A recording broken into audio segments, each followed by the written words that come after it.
স্থির না হয়, সংযত না হয়, দমিত না হয়, তাহলে রূপের অবয়বটা অবস্থাটা আপনি এলোমেলো করবেন, ইতস্তত হয়ে যাবে। তখন সিদ্ধান্তহীনতা আপনাকে আমাকে মুক্ত। সিদ্ধান্ত মানে কি?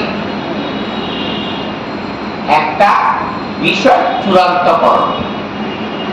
দেখেন, যেমন ন্যায় অন্যায় হয়ে যখন আমরা বিচার প্রাপ্ত, জ্ঞানের অঙ্গ কি? বিতর্ক, বিচার, প্রীতি, সুখ, লেখা। দেখুন আইডিয়া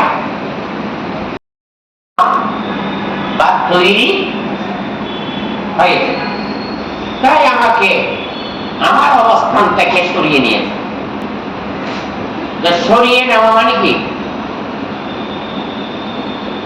স্থির চিত্ত নাকি চ্যুতি চিত্ত?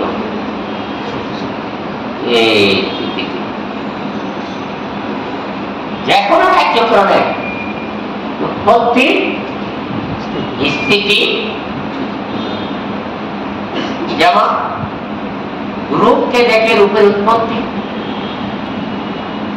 এবং উৎপত্তির কারণে সেই রূপ কতক্ষণ অবস্থান করে, কতক্ষণ স্থায়িত্ব হয়েছে, হঠাৎ আপনি বুঝেন না? কেমন? এটা আপনারটা আপনাকে বুঝতে হবে, আমারটা আমাকে বুঝতে হবে। আমি যেমন, তুমিও তেমন, ভিন্নতা। দেহ যেমন এক, মনও কিন্তু এক। তো দেহকে ভিত্তি করে রূপ এবং কিভাবে কাজ শুকাবে সেই অভিজ্ঞতা হারিয়ে ফেলেছি। বিদায় আমার সেকেন্ড পার্সন থার্ড পার্সনের কাছে যেতে হবে। ডাক্তার নাম শুনেছেন, গ্যাস করে ডাক্তারের কাছে কিছু নিজেকে অবলম্বন। তাহলে বিচারক যখন বিচার করেছে তখন সঠিক সিদ্ধান্ত হয় নাকি হয় না?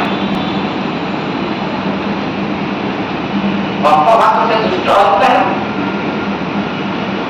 আর অন্যের কাছে